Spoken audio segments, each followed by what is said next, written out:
आदाब डॉक्टर ज़ाकिर नायक साहब, मेरा नाम वेंकटम्मा है। मैं एक मुस्लिम लेडी सादिया मैडम के पास रहती हूँ कई सालों से।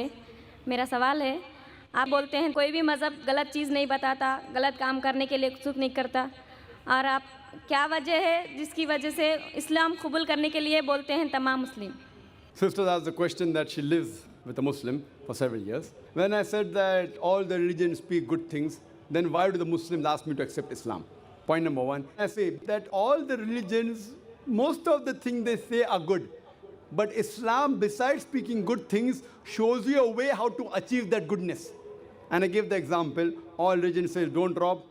Islam says the same, but Islam shows you a way how to achieve a state in which people will not rob. Give zakat, give charity. After that, someone robs, chop off the hand, there will be no robbery, there will be no crime. So in this way, I tried to explain that Islam, besides talking about good things, shows you a way how to achieve that state of goodness. Secondly, if I have to say, being a student of comparative religion, if you have to follow your Hindu scriptures, assuming you're a Hindu, if you have to follow your Hindu scriptures, if you have to be a good Hindu, your Hindu scriptures say there is one God. I quoted all these verses in my previous answer. One God. Your scripture says don't do idol worship. Bhagavad Gita chapter number 7 verse number 20.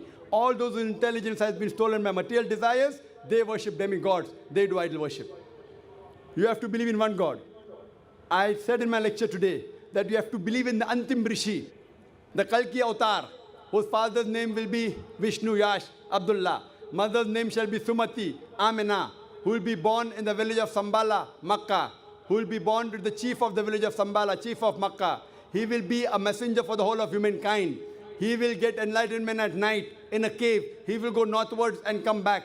He will be given 8 qualities. He will be a messenger for the whole of humankind. He will ride a horse. He will have a sword in the right hand. He will have 4 companions. He will be helped by the angels and devatas. On and on and on. Who is this person?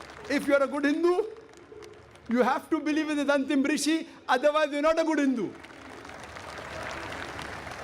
If you are a good Hindu, you have to believe in one God.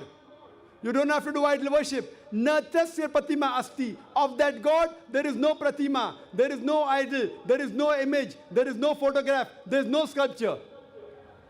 And I have had dialogues with Pandits of Hinduism, with Shankaracharya, many. And I've quoted this. No Shankaracharya told me, Brother Zakir, you're wrong. No one. I had a dialogue with Sri Ravi Shankar on 21st of January, supposed to be the most popular spiritual guru, Art of Living. I told him, the best book on art of living is the glorious Quran. I asked him to join our club of Art of Living. We have 1.3 billion members. 1.3 billion members. I gave him an invitation. If he follows the scriptures, he's supposed to be a scholar of the Vedas, he should come to this. Similarly, sister, when I say that all the other scriptures, even if you agree with the word of God, by the passage of time they have been changed.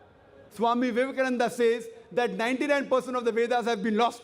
Whatever 1% we have to follow it strictly. Strictly means believe in the Antim Rishi also.